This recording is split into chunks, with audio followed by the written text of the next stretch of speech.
Maestro, muchas gracias por acompañarnos. ¿Cómo te va? Querido, muchas gracias. Qué gusto escuchar.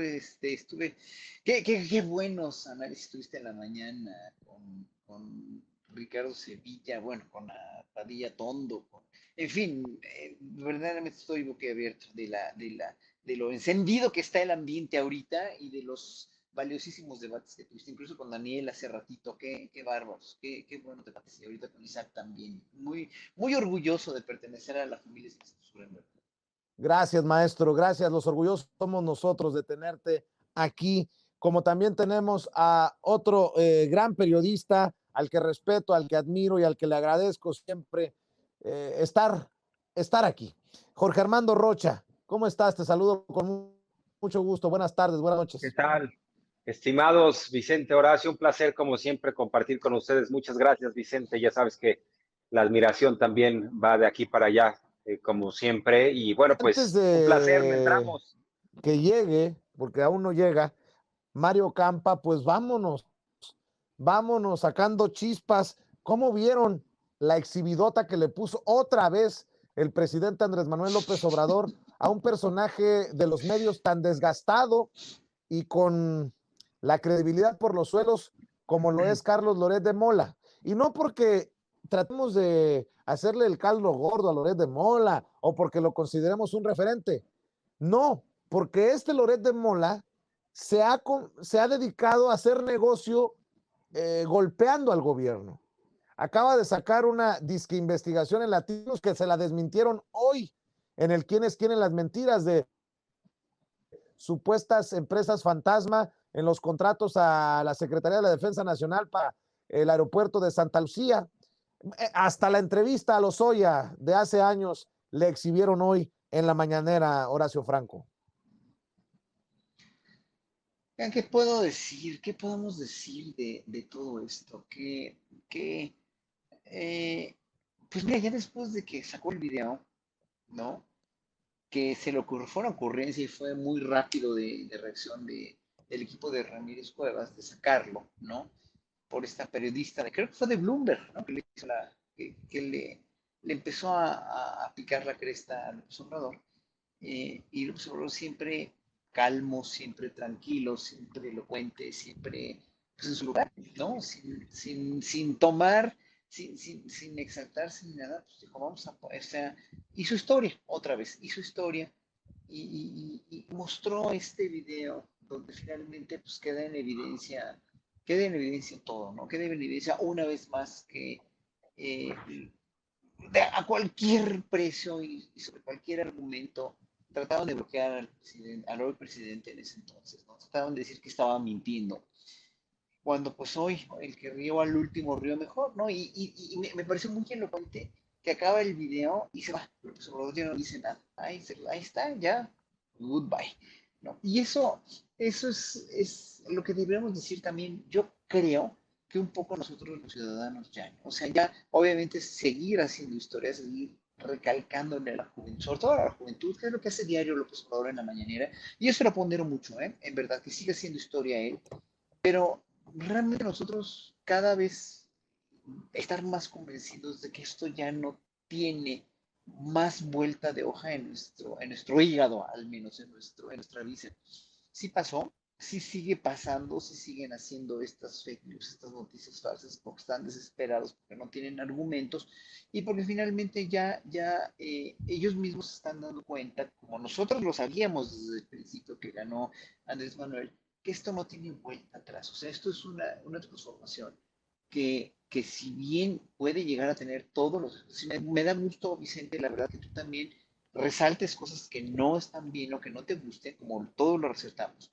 Pero que esto no es una cuestión de una cosa o dos que no funcionen o algo de que no estemos de acuerdo. O sea, porque no estábamos de acuerdo con muchas cosas que pasaban en los sexenios pasados, pero no teníamos esperanza, no teníamos una luz que nos dijera, chin, esto va a cambiar, ¿no? Esto va a venir diferente porque ya estamos acostumbrados a que la corrupción sea el modus vivendi de tantos y como tú bien dijiste cuando estabas hablando de Krause, ¿no? No es como los nopales, ¿no? No tiene nada que ver. La corrupción se nos hizo inherente a la sociedad porque nos acostumbraron a ella y porque no había otra salida más que ser corrupto o no quedarte, o quedarte sin ficha de liste o sin la leche de la Conasupo o sin subirte o lo que sea, ¿no? La corrupción estaba generalizada en nosotros porque lo aprendimos como un medio de vida, no como algo inherente a nosotros, claro que no, pero nos la hicieron mamar, nos la hicieron chupar todo el tiempo, porque era la única manera en la que el que no transaba no avanzaba y que no había otra manera de salir adelante, no, ni de pagar tus impuestos, ni de pagar tu multa de tránsito, más que corrompiéndote, ¿no? Y eso es lo más triste. Hoy por hoy ya tenemos otra manera, ya tenemos otra, estamos vislumbrando a México de una manera diferente. Eso es lo que ellos no entienden. Es decir, con el presidente López Obrador a la cabeza, no va a cambiar México si no cambiamos nosotros. Y obviamente, ya viendo todo, o sea, viendo las mañaneras diarios, siendo claros y objetivos con todo esto, pues el presidente más que hablar desde el corazón también, que nos habla al corazón a los ciudadanos que lo respetamos y entendemos qué es lo que quiere,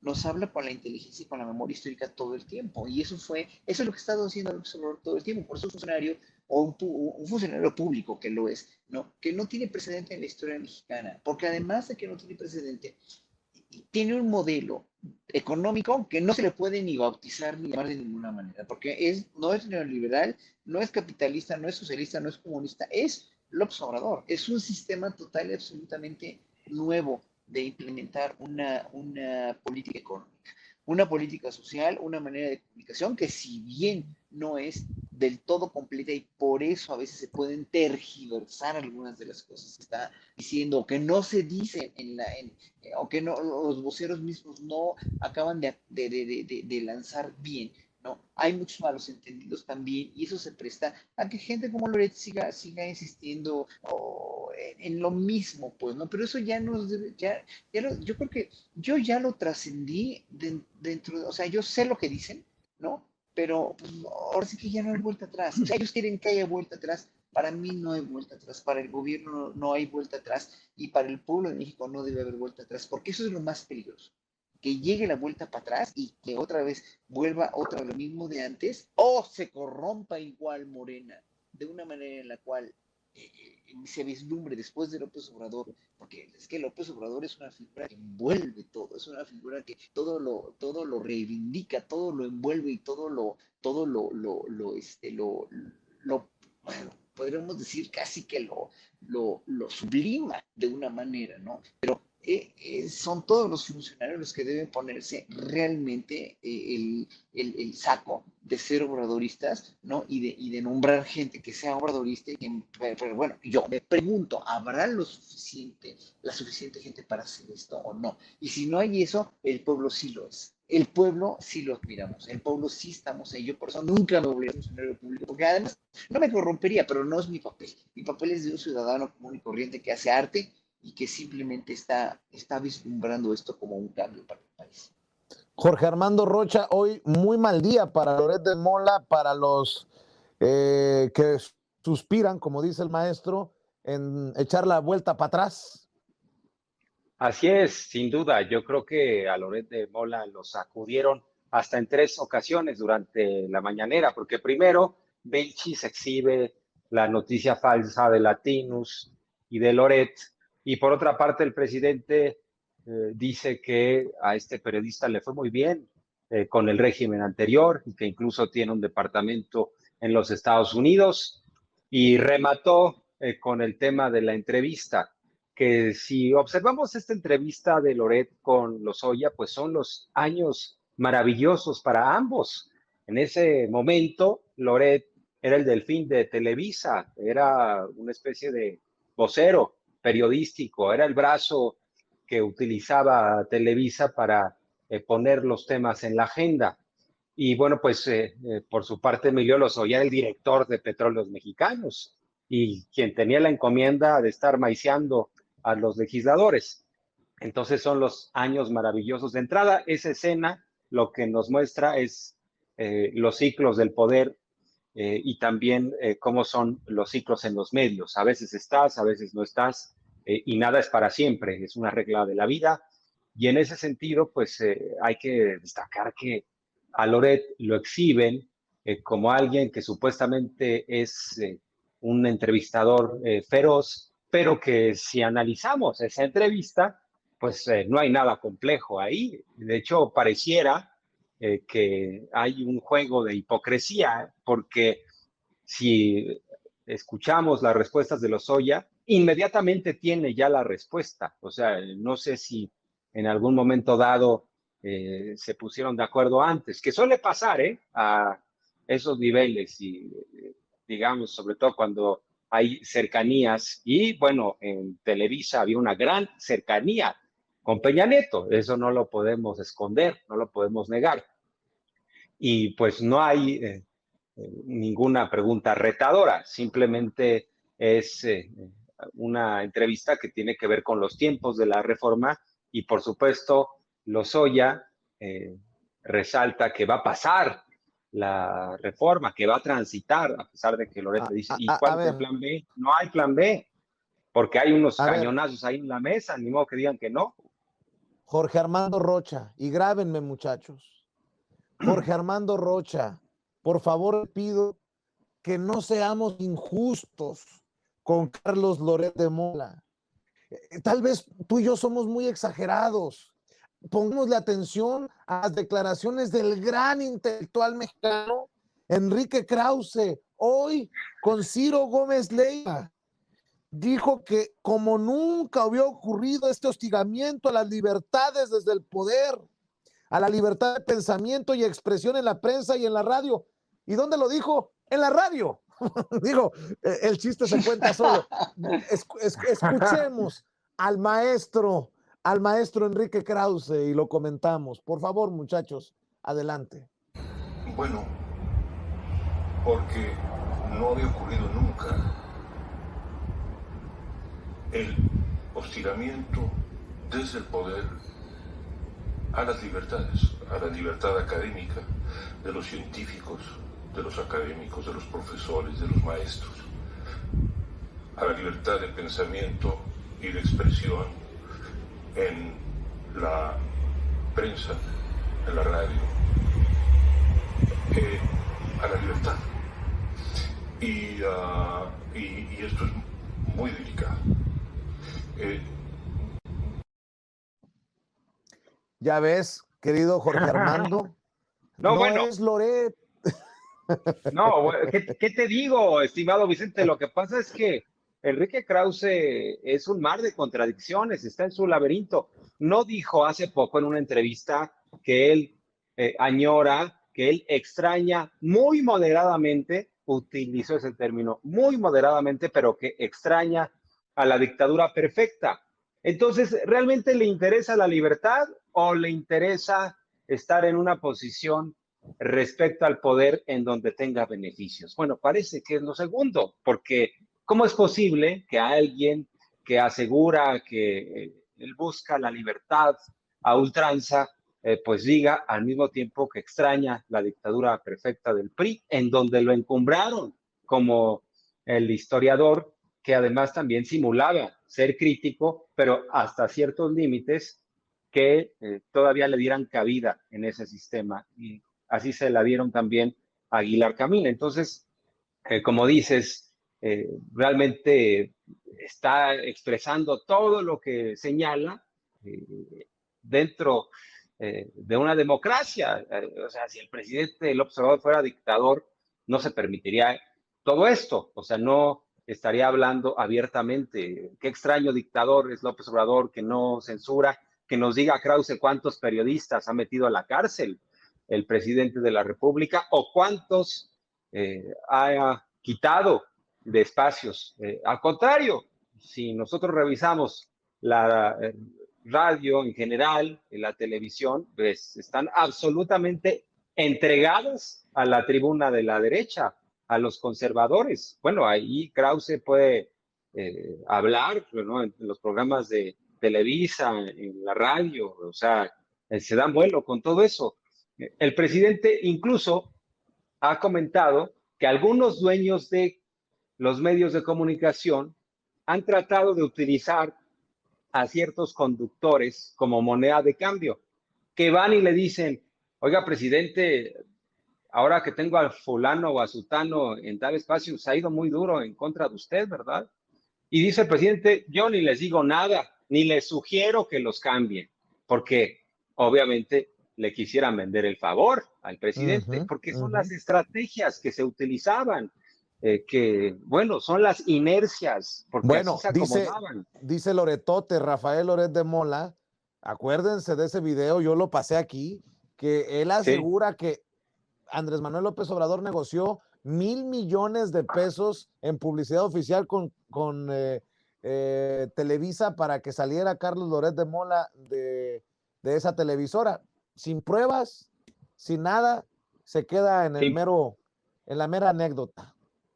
Así es, sin pruebas, ni que fuera Peña Nieto. Si hubiera sido Peña Nieto, pues te la creo, que le pusieran precio a los comunicadores, ¿no?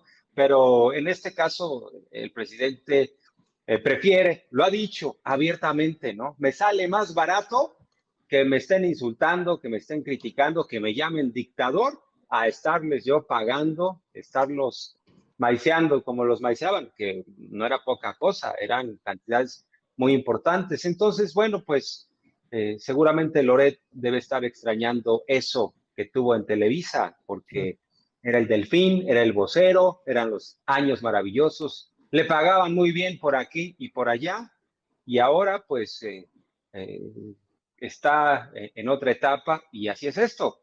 Pero, insisto, no tiene nada que ver, que yo no veo al presidente López Obrador llamándole a Azcárraga y diciéndole, baja Loret. No, tampoco Loret es tan importante, ¿eh? O sea, tampoco. Sí, y Como para que, tampoco ¿no? veo a Jesús Ramírez Cuevas hoy hablándole a Roberto Madrazo o a Silvano Aureoles o a Cabeza de Vaca. Calmen a Loredo, calmen a Broso. Entendió el que entendió. Mi querido Mario Campa, economista y politólogo, se suma también a la mesa de diálogo.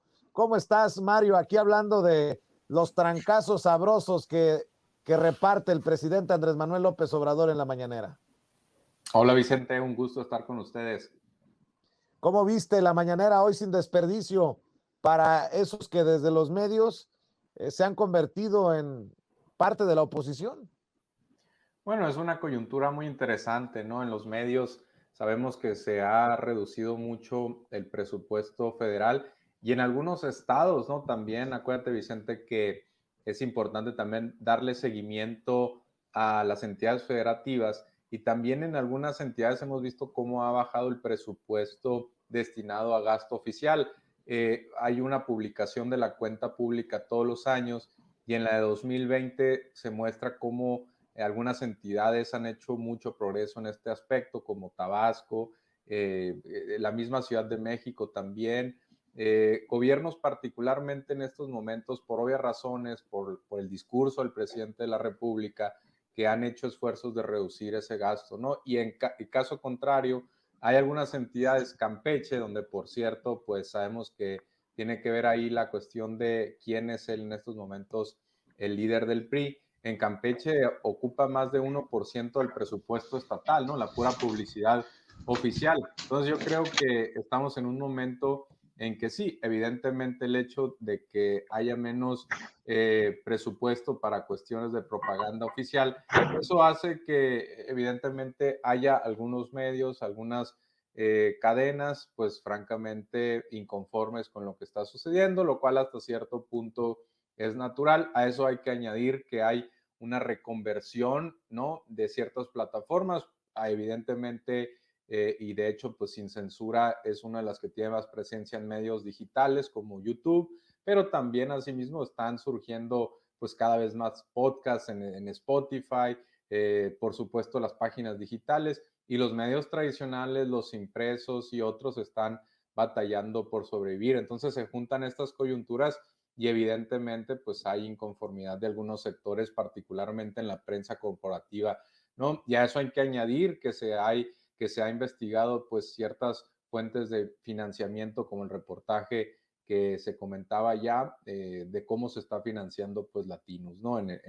Y que algunas entidades federativas, como es el caso de Tamaulipas, podrían estar contribuyendo pues directamente a financiarlas, ¿no?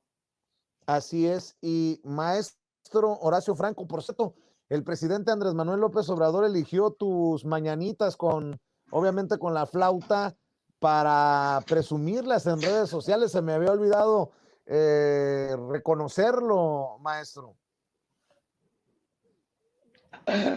A mí me dio en verdad un gusto enorme. Yo no me lo esperaba. A mí se me cayeron los calzones realmente cuando voy viendo el tweet del presidente, cuando me menciona, luego me enteré de Facebook también. Yo le mandé estas mañanitas en un mensaje de WhatsApp a su esposa. Como tú sabes, como todo el mundo sabe, yo estoy en una comisión honorífica, o sea, es decir, no me pagan un centavo, pero es una comisión que nombró el presidente desde principios del sexenio, desde antes de la toma de posesión, en 2018, se llama Comisión de Memoria Histórica y Cultural, pero bueno, ahí estoy trabajando, estoy colaborando como consejero, y obviamente pues tengo el correo y el WhatsApp de la señora Gutiérrez Müller, y le mandé un WhatsApp con las mañanitas. Eso lo hago para amigos queridos, parientes. Si yo supiera la fecha de tu cumpleaños, Vicente, o la de ustedes, colegas que están aquí de campa, no, yo las, o sea, obviamente pues, a la gente que se me ocurre o que quiero y que admiro, les toca las mañanitas siempre sus cumpleaños por WhatsApp, ¿no? Entonces, se me ocurrió tocárselas y darle el mensaje en privado a Beatriz.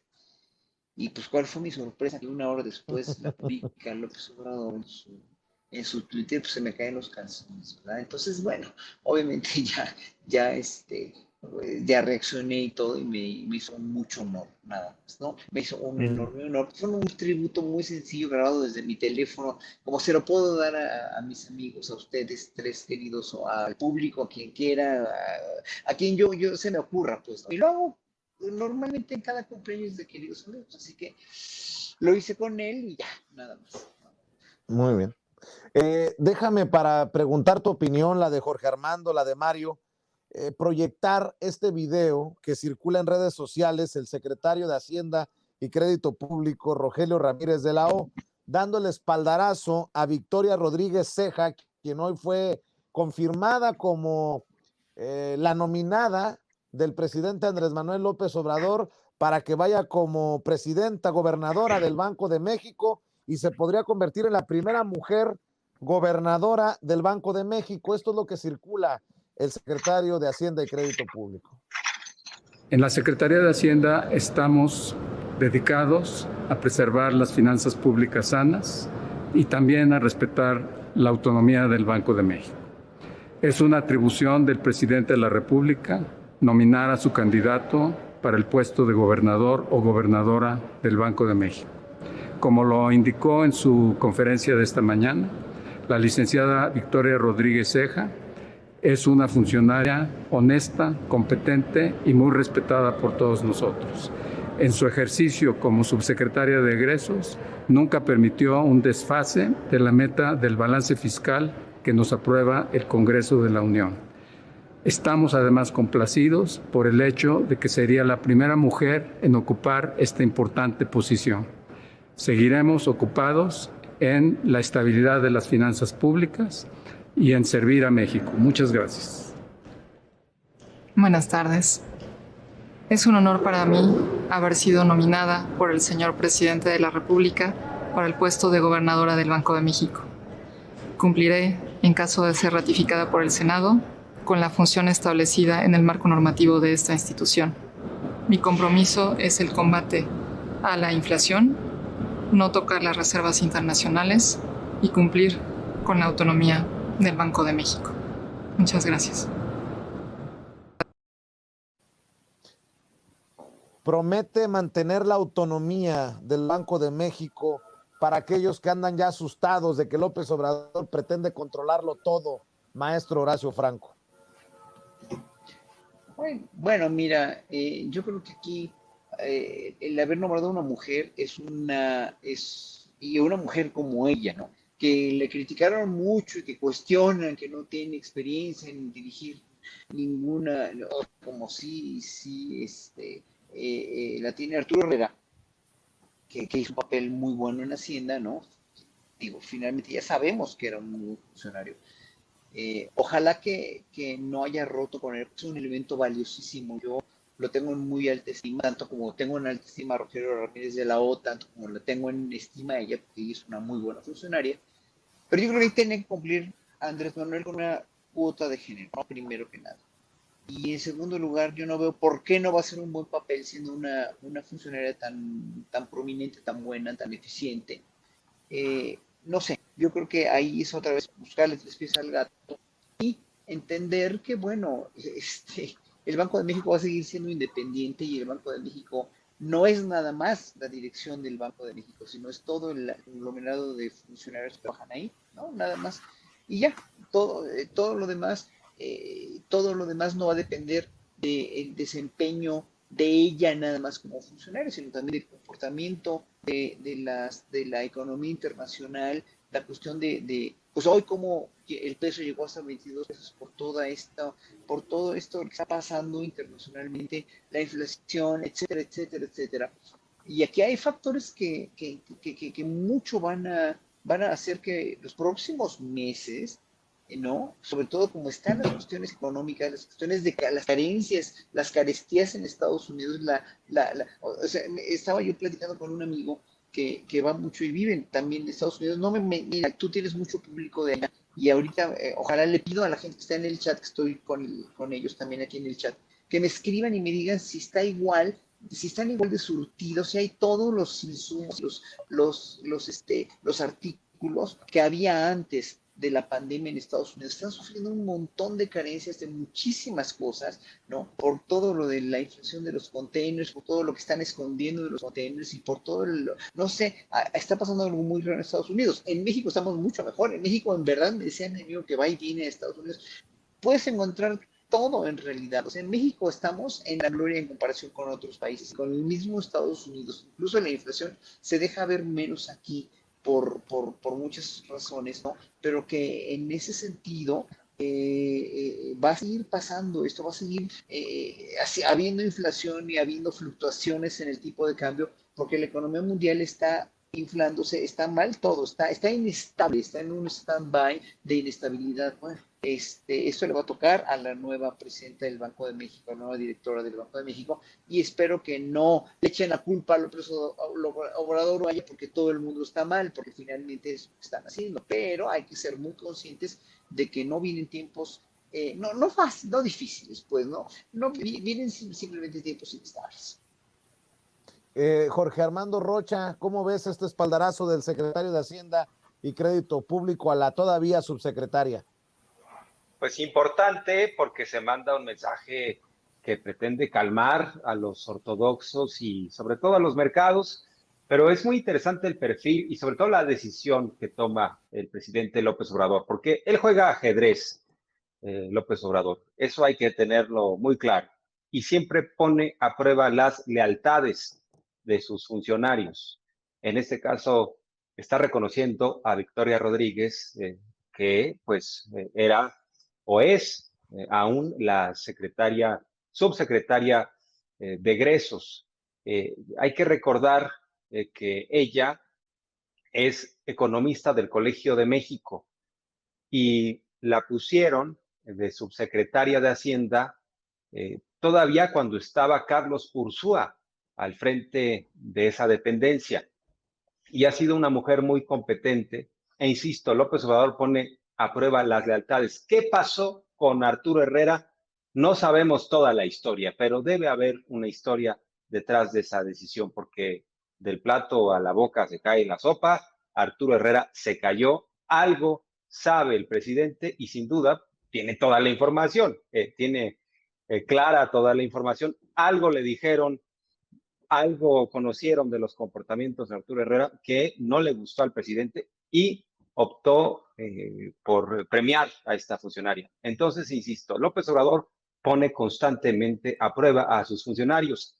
A Victoria Rodríguez la estuvo llevando a varias giras en las entidades y la tenía ahí tomando nota cuando decía el presidente y se comprometía con algún gobernador o gobernadora, le decía, a ver, aquí vamos a hacer un esfuerzo para ingresar, por ejemplo, a otras 1,000 personas al programa de Sembrando Vida. Y le decía a Victoria, a ver, anota y ahí está el compromiso. Y ha sido una funcionaria en ese sentido discreta, técnica, hábil, sabe de lo que está hablando, conoce los temas, no es ni de asomo alguien que tenga un perfil mediático, sino absolutamente técnica. De hecho, cada que la escuchamos hablar, pues pareciera que está simplemente dando un informe estrictamente numérico y a eso se remite. No habla de más, pero tampoco habla de menos. En su momento estuvo explicando el presupuesto y cómo se distribuye, la ley de coordinación fiscal. Y bueno, pues en ese sentido creo que es una buena decisión. Además es una mujer. Sin duda les molesta mucho, les duele a los que sostienen que esos puestos son para quienes pues tienen carreras académicas y políticas, y académicas en el extranjero, ¿no? Dicen, no, esos son espacios sagrados para los de Yale o de Harvard o de Stanford, cuando menos, no es posible que alguien que no teníamos en el radar pueda acceder. Bueno, está rompiendo los paradigmas el presidente López Obrador, eso también les molesta muchísimo, pero no podemos dejar de reconocer que el presidente premia la lealtad, la eficacia, y por algo la está nombrando, y bueno, pues algunos dicen, no tiene el currículum. Yo creo que ya ser subsecretaria de Hacienda ya te da un panorama muy importante y se compromete a lo fundamental. ¿Para qué es el Banco de México? Porque tanto están algunos diciendo, es que López Obrador y la inflación, para empezar, es una función del Banco de México. Para eso es el Banco de México, para controlar la inflación. Y ella ya dijo, vamos a luchar contra la inflación, no vamos a tocar las reservas y vamos a buscar y va a garantizar la autonomía. Entonces, bueno, con esos pilares yo creo que la van a ratificar y pues ahora sí que muy bien por ella. ¿Qué pasó con Arturo Herrera? Nos queda el interrogante, seguramente después sabremos algo de esa historia, estimados. Yo tengo mis datos y mis fuentes, pero déjenme confirmarlo primero. Mario Campa dice en panistas como Damián Cepeda que el presidente juega con la certidumbre del país con estas nominaciones, cuando es precisamente la subsecretaria a la que le atribuye el presidente, le da crédito por no habernos endeudado durante la pandemia. No, bueno, con todo respeto para Damián Cepeda, que por cierto es de Sonora, no creo que sea una voz autorizada para opinar sobre cuestiones económicas, ¿no? Por supuesto, con esto no quiero decir que nadie pueda opinar, ¿no? Pero tampoco es como que la gran voz y de él tenemos que tomarnos las cosas como por ser un diputado o un senador, ¿no? La verdad es que yo creo que incluso el nombramiento pues no juega o no es demasiado heterodoxo como algunos lo asumen, ¿no? Yo creo que sigue siendo una funcionaria de alto perfil, sigue siendo una economista, ¿no? En otros países del mundo a veces se nombra a un empresario para el Banco Central, lo cual a mí me parece francamente un error. Los empresarios pues típicamente se van por el manejo de información confidencial, tienen luego muchos conflictos en los bancos centrales, tienden también a favorecer a los propios empresarios, a la banca, con créditos o el manejo de la política monetaria. Hay en otros países, incluso desarrollados, donde se opta no necesariamente por economistas, sino por políticos de trayectoria que tengan cierta habilidad para comunicar.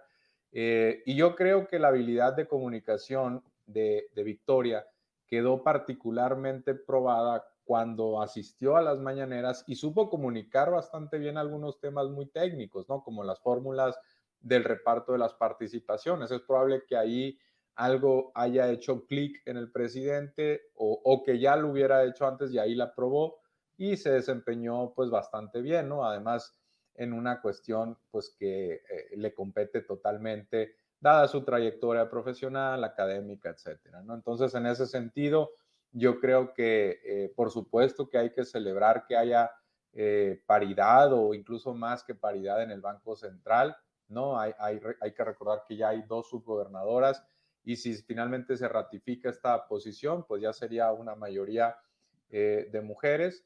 Y en ese sentido, pues creo que va en línea con otros muchos avances que se han dado en materia de posiciones de mujeres en la administración pública, que es digno de mención, ¿no? Hay, por supuesto, muchas otras cuestiones que hay que considerar, pero en este caso creo que esa es también es una, digamos, una conquista, ¿no? Vaya. Ahora, el mensaje que da Victoria, pues es francamente lo que se espera de alguien que esté nominado al Banco de México, ¿no? Ella dice que, por supuesto, que va a observar la inflación, que va a defender la autonomía del Banco de México y que va a cuidar las reservas internacionales. Parte de los problemas que hemos tenido, entre comillas, con el Banco de México a nivel contra otros países del mundo es que tiene un solo mandato, ¿no? Por ejemplo, el de Estados Unidos tiene uno dual, donde además de la inflación tiene que cuidar el pleno empleo. No es lo mismo en México, no es el caso mexicano, y eso puede sesgar hacia la ortodoxia a los banqueros centrales, y en este caso, pues puede haber incluso ciertos límites para despegarse de eso y no estaría tan mal con respecto a otros países del mundo. Tampoco nos asustemos si ese fuera el caso y no sabemos si vaya a ser, ¿no? Ahora, por otro lado, pues hay que mencionar que la cuestión de la inflación ahorita es particularmente aguda en todo el mundo, ¿no? No es una cuestión que tenga que ver con México. Es más, algunos podríamos objetar que la austeridad ayuda a mantener un poco a raya la inflación. Es un fenómeno básicamente importado que tiene que ver con un alza en los alimentos bastante pronunciada a nivel internacional, que tiene que ver desde sequías en Brasil, que afectó al café, a la soya, hasta cuestiones de confinamiento, que impidió que incluso migrantes viajaran a otros países a participar en cosechas temporales. Todo esto se ha ido agravando, por supuesto, por incrementos en la demanda a raíz de la pandemia, por cuellos de botella en algunos puertos. Tenemos, por ejemplo, saturación en Long Beach. Todo esto se ha ido acumulando, por supuesto, los combustibles. Tenemos una crisis energética en Europa y todo eso finalmente le ha afectado a México, ¿no? Y los bancos centrales a nivel internacional en estos momentos están en una disyuntiva porque si elevan demasiado a prisa las tasas de interés, pueden hacer que en medio de lo que empieza a ser ya una recuperación que se vaya sentando, pues la pueden frenar de golpe si suban demasiado rápido las tasas de interés.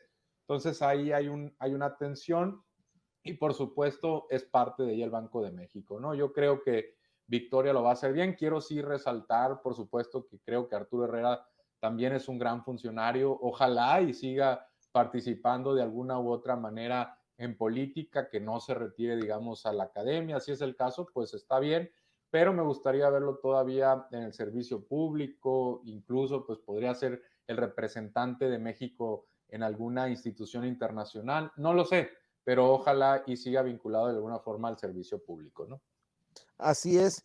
Y para cerrar, si me permiten, con la última y nos vamos, la última ronda, digan que se los dice un loco, pero no me parece coincidencia que López Obrador, el presidente de México, vaya a presidir el Consejo de Seguridad de la ONU y hable contra la corrupción y hable de un plan de bienestar y fraternidad mundial y que les tenga que decir, porque leo Regeneración MX, que Joe Biden está convocando a 110 gobiernos para una cumbre por la democracia.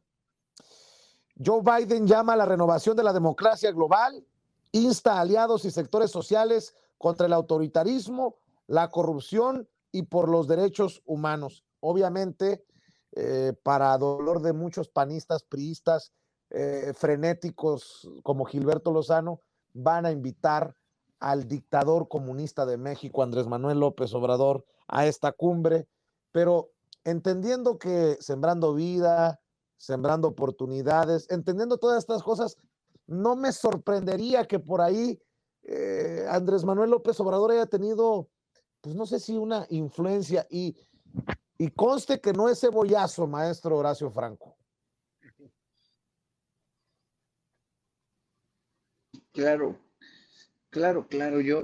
En verdad, yo estoy todo el tiempo dilucidando, tratando de ver en dónde encasillamos a López Obrador como estadista, ¿no? Y viendo, escuchando el discurso que dio en la ONU, ¿no? Como presidente del Consejo de Seguridad, y viendo lo que está haciendo como estadista geopolítico, en geopolítica, y además analizando todo lo que contra, como la recalcitrante y estancada burocracia de las instituciones a nivel mundial, ¿no? A partir de los dichos de China y de Rusia, donde dijeron que todo eso, o sea, insinuaron, estuve viendo la respuesta de Rusia, donde insinuaron que pues todo eso, hay instituciones dentro de la ONU, dentro del mundo para lograr una mejora, pero no es el Consejo de Seguridad. Pero López Obrador aprovechó el Consejo de Seguridad para decirles que no estuvieran ciegos, que el Consejo de Seguridad y la ONU en realidad no ha servido para nada en tantos años porque el mundo no está mejor, porque el planeta no va para mejor como está, ¿no? El gasto en guerras, el gasto en armamento, etcétera, etcétera, ha deteriorado en verdad la calidad de vida y las desigualdades y los refugiados y los desplazados en todo el mundo, ¿no? Entonces, en el momento en el que López Obrador habla de temas ineludibles, certeros y también que aparte de que son ineludibles, no se le puede tachar de falso nada de lo que dijo el presidente en la cumbre, ¿no? Ni en la cumbre, ni en la ONU, ¿no? Nada de lo que dijo era refutable y era como para decirle, calle ese señor, porque lo que usted está diciendo no es verdad. Nada. O sea, no hubo una sola palabra de los cuidadosos discursos que hizo en los dos lugares, ¿no? Que, o sea, no cabía un alfiler en la solidez de los discursos y en las verdades absolutas que dijo. Entonces, a partir de ahí, el López Obrador quedó como un gran estadista. Ya lo dijeron incluso muchos de la oposición, ¿no? O sea, sí, o sea, López Obrador fue un gran ganador en los dos lugares, pero tanto en Washington como en Nueva York. Y a partir de ahí, el catalogar a López Obrador como un presidente dentro de la mayoría de los presidentes a nivel mundial, tomando en cuenta las mañaneras, o sea, la rendición de cuentas, etcétera, etcétera. Y muchas que podrían parecer incongruencias, como el famoso decreto, que debió haber sido más bien un oficio interinstitucional, que fue muy, yo creo que fue un poco arrebatado mencionar palabra seguridad nacional en este acuerdo, que no es un decreto, es simplemente Cumbre. no me acuerdo cómo se llama la figura. No, me refiero a lo que sacó antier en el Día Oficial de la Federación. Todas Decreto. estas cosas hacen que López Obrador sea el decreto. Pues sí, pero no es un decreto oficial, eso, o sea, no es una cuestión el acuerdo, o sea, no es una ley, es un acuerdo, gracias Jorge Armando, es un acuerdo nada más entre instituciones que finalmente puede ser muy funcional y todo. Mencionó la palabra seguridad nacional, es ahí donde mucha gente le causó escozo, pero bueno, no voy a hablar de eso, voy a hablar de López Obrador como líder mundial a partir de lo que tú sustentaste ahorita en la pregunta, ¿no? Que finalmente el presidente Biden va a citar a 110 países para hablar de esto. O sea, está poniendo López Obrador un ejemplo, está poniendo un tapete, no un tapete rojo, y sí, Biden me quiere tomar la palabra porque obviamente Biden es presidente de un país mucho más poderoso que México, con muchas más relaciones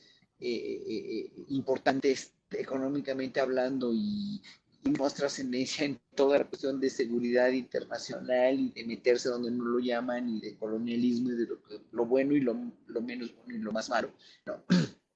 Estados Unidos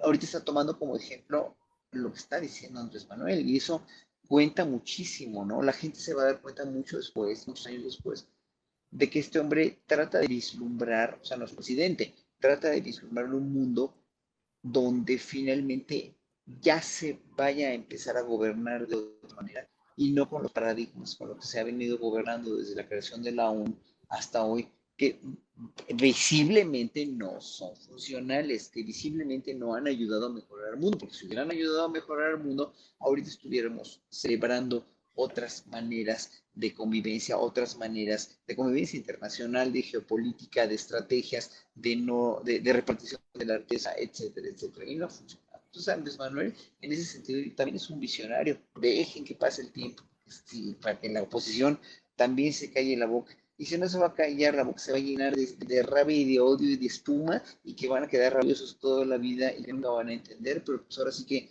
yo creo que el pueblo sí lo entiende, y mucha gente inteligente y mucha gente sensata y cuerda sí lo entiende. Yo me preocupo porque esta invitación o esta cumbre, esta idea de Joe Biden seguro salió antes del golpe de Estado de López Obrador que anunció Denise Dresser, Jorge Armando Rocha. Estimado Vicente, pues yo no sé cuántos golpes de Estado llevamos ya, porque la verdad es que pierden toda la capacidad analítica. Se supone que Denise es experta en ciencia política y la verdad es que ni siquiera conoce las categorías conceptuales básicas que debería de saber. Por cierto, en su momento la acusaron de plagio. No sé qué tanto lea, pero bueno, así estamos, en medio de estas expresiones muy virulentas que pues reflejan mucho desconocimiento y mucho odio ya. Por supuesto que no hay ningún golpe de Estado, ni mucho menos. Pero es muy interesante también lo que plantea Horacio, porque sin duda nos habla del presidente López Obrador como un jefe de Estado y como un líder mundial. Y por supuesto que lo es. Y es fascinante reconocer que López Obrador pueda ser un líder mundial, un líder internacional, y ha salido 3 veces del país en lo que va de su administración, las 3 ocasiones a los Estados Unidos por distintos motivos. En el caso de Trump decían, no hombre, Trump lo va a maltratar, va a hablar del muro. Trump no se atrevió a sacar el tema del muro frente a López Obrador. Y bueno, pues en el caso de esta cumbre trilateral, pues yo creo que la agenda de México avanzó sin duda. Y por supuesto, estamos observando cómo un presidente habla el idioma universal de la dignidad. Algunos dicen, es que no habla inglés y eso lo limita. Pues no, incluso en el caso de esta cumbre trilateral, dijo el presidente, ahí les va, rompió el protocolo porque de entrada en el mensaje ahí que tenía que ver nada más con, hola, ¿cómo están? Ya nos vamos a reunir, mucho gusto, aquí estamos unidos. Ahí dijo el presidente, de una vez, ahí les va, para que tomen nota, no solo la traductora, sino Biden y Trudeau. Esta es la agenda que traemos, estos son los puntos centrales y por igual lo hacemos público porque esas posiciones las fortalece apelando a que los demás se enteren. No hay asuntos en lo oscurito, no hay cosas inconfesables. El presidente no va a negociar la entrega del patrimonio. El presidente tiene este liderazgo probado. Y bueno, pues no sé exactamente qué esté proponiendo ahora Biden, pero lo que sí podría decir es que Biden es un presidente absolutamente gris de los Estados Unidos. Se queda dormido, fue a la COP26, muchos decían, es que Biden es la gran esperanza en contra del cambio climático, y la imagen que nos llevamos es de un Biden que se quedó dormido, que lo fueron a despertar, y bueno, pues no tiene un liderazgo natural, ni mucho menos, pero para efectos prácticos, lo que nos interesa es que López Obrador pues avanzó con la agenda mexicana, incluso abogando por Centroamérica. Está ungido naturalmente como un líder de América Latina. Habla en favor de otros países, y en México se organizó la reunión de la CELAC. El presidente estuvo de árbitro incluso entre quienes vinieron a simplemente encender los ánimos, ¿no? Como el presidente de Uruguay, el de Paraguay, que sacaron ahí casi que la espada, ¿no? Estaban muy molestos.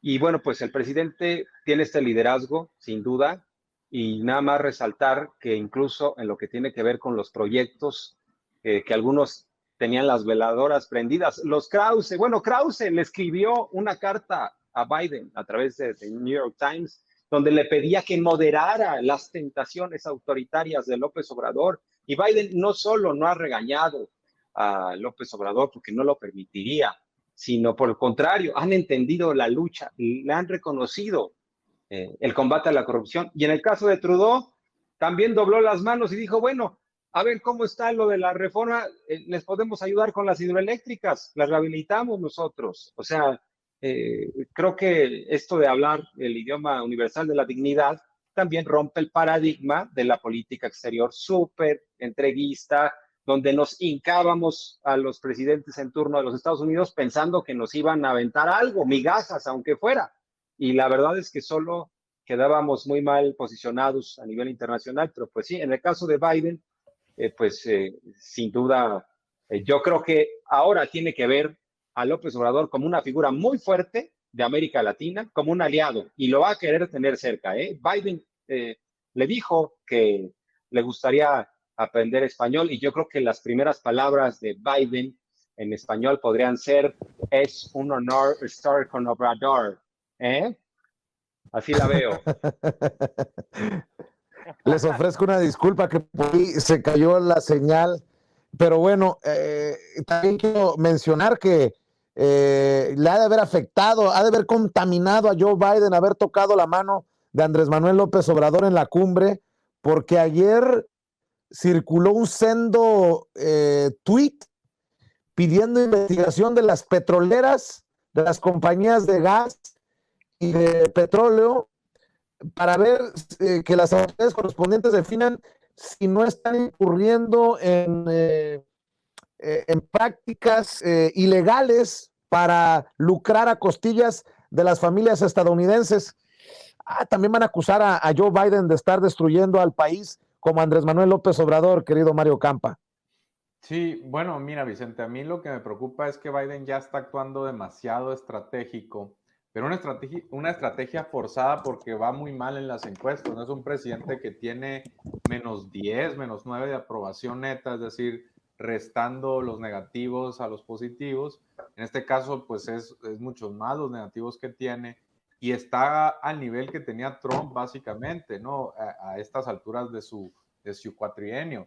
Y entonces está actuando de una manera muy poco natural. ¿Por qué? Porque convoca a esta cumbre de países democráticos porque sabe que en el exterior está muy mal evaluado, ¿no? Desde esa evacuación torpe de Afganistán, desde entonces en política exterior ha sufrido mucho y tiene una valoración muy negativa, entonces se ve forzado a sacarse de la manga esta cumbre democrática, donde, pues, como es de esperarse, Estados Unidos define bajo qué criterio, quién sabe cuáles son países democráticos y cuáles no. Deja fuera, por ejemplo, a Luis Arce en Bolivia, que ganó pues por un margen bastante considerable. Entonces, a esto hay que agregar un segundo componente, que es lo que mencionas, Vicente, que tiene que ver con el petróleo y un supuesto combate a colusión, da a entender que hay una colusión en los precios de las gasolinas y que han bajado a nivel internacional y en Estados Unidos no se ha visto reflejado en el consumidor. Es un reclamo legítimo, pero yo creo que, insisto, se siente muy estratégico porque se da después de que anuncia que va a utilizar las reservas de los Estados Unidos, después de un anuncio de que va a haber la subasta histórica más grande en la historia en aguas profundas, y después de lo de la COP26, es decir, se entiende como que está tratando de desviar la atención de que va a producir más petróleo, va a emitir más contaminantes y trata de alguna u otra manera de no quedar tan mal con los sectores liberales y de izquierda, ¿no? Entonces yo siento que ya Biden está en un plan de rescatar su baja aprobación de cualquier manera y está actuando ya de forma muy estratégica sin que necesariamente esto se refleje en acciones puntuales, en mejores condiciones para los hogares más pobres, de más bajo ingreso. Y eso me preocupa, ¿no? Porque además refleja cierta desesperación sabiendo que en un año ya se juega la elección de la renovación de la Cámara Baja y en este sentido pues podrían perder el control y si eso sucede es muy probable que pierdan la presidencia en 3 años y abren una rendija al regreso de Trump, que la verdad estaría, creo yo, todavía muy disputado, no es tan claro, pero a lo que voy es que se siente ya que por esta falta de legitimidad y esta caída en las encuestas está tomando decisiones muy estratégicas que no necesariamente van al corazón de los problemas, que no necesariamente van a traducirse en políticas que podamos envidiar y que no necesariamente van a traducirse en que mejore su apreciación o su popularidad, ¿no? Entonces hay que tener ahí atención en lo que está pasando en los Estados Unidos, porque puede reflejar un deterioro que tiene preocupado a ese presidente, y ya se mencionan que buscan incluso alternativas a su candidatura. Se habla de Kamala Harris y se habla de Pete Buttigieg, y que por cierto tienen ya roces porque los dos están compitiendo por ese lugar, ¿no? Entonces atención a lo que está pasando en Estados Unidos.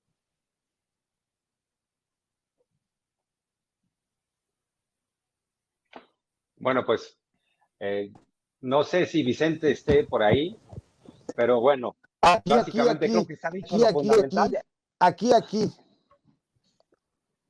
Aquí, perdónenme que voy a reclamarle al team por el pinche internet que traigo, pero bueno, se ha dicho lo fundamental, se ha dicho lo que habitaba mi querido Fernando Rocha, lo has dicho bien, y precisamente, ¿por qué no cerramos, querido Mario Campa, invitando a la gente para que te apoye en redes sociales y en tus trincheras independientes? Claro que sí, como siempre, un gusto estar aquí con ustedes, Vicente, y me pueden seguir en la @Mario_Campa que está por acá. Ahí nos seguimos leyendo, y un saludo también a todos los que nos vieron esta noche, ¿no? Jorge Armando Rocha, muchas gracias, Mario. Jorge Armando Rocha, ¿en dónde te apoyan a ti? ¿En dónde te siguen? Veo que andas muy activo también en tu canal de YouTube.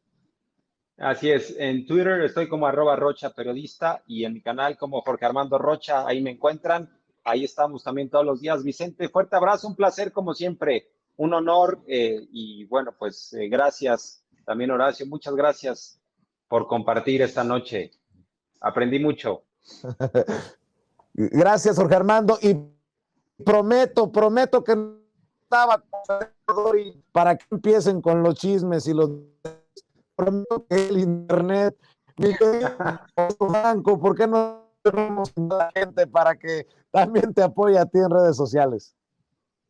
Sí, bueno, yo estoy en Twitter como Horacio Franco, y en Facebook e Instagram como Horacio Franco Flautista. Y en verdad es un honor, y aprendo yo mucho con Jorge Armando y con Mario Campa. En verdad, Mario, que es verdaderamente un gran analista económico y un gran analista político, Jorge Armando. Yo simplemente soy un ciudadano que hace música, pero que mi voz ciudadana finalmente se refrenda, y eso lo quiero decir muy importante, se refrenda y aprende de las opiniones de ellos, pero también en un momento dado, y leyendo el chat, también del otro pueblo que está ahí escribiendo en el chat y que está dedicándonos un montón, de veras un montón de flores, tanto a ti, Vicente, como a los invitados, y que finalmente es esto lo que está haciendo que el pueblo tenga una mentalidad más crítica. O sea, la preparación que puede tener cada quien en el pueblo es diferente, ¿no? Puede ser que tengan doctorados, maestrías o no, no importa, ¿no? Que no hayan estudiado ni la secundaria, pero lo que se llama el sentido común es el que se está ahorita implementando con programas como el tuyo, con mesas de análisis como esta, y que en verdad agradezco muchísimo la diferencia que me haces invitando. Y aprendo yo también mucho de los colegas. Muchas gracias, Vicente, en verdad. Muchas gracias, maestro Horacio Franco, gracias a Jorge Armando Rocha, gracias a Mario Campa, y gracias a ustedes. Nos vamos.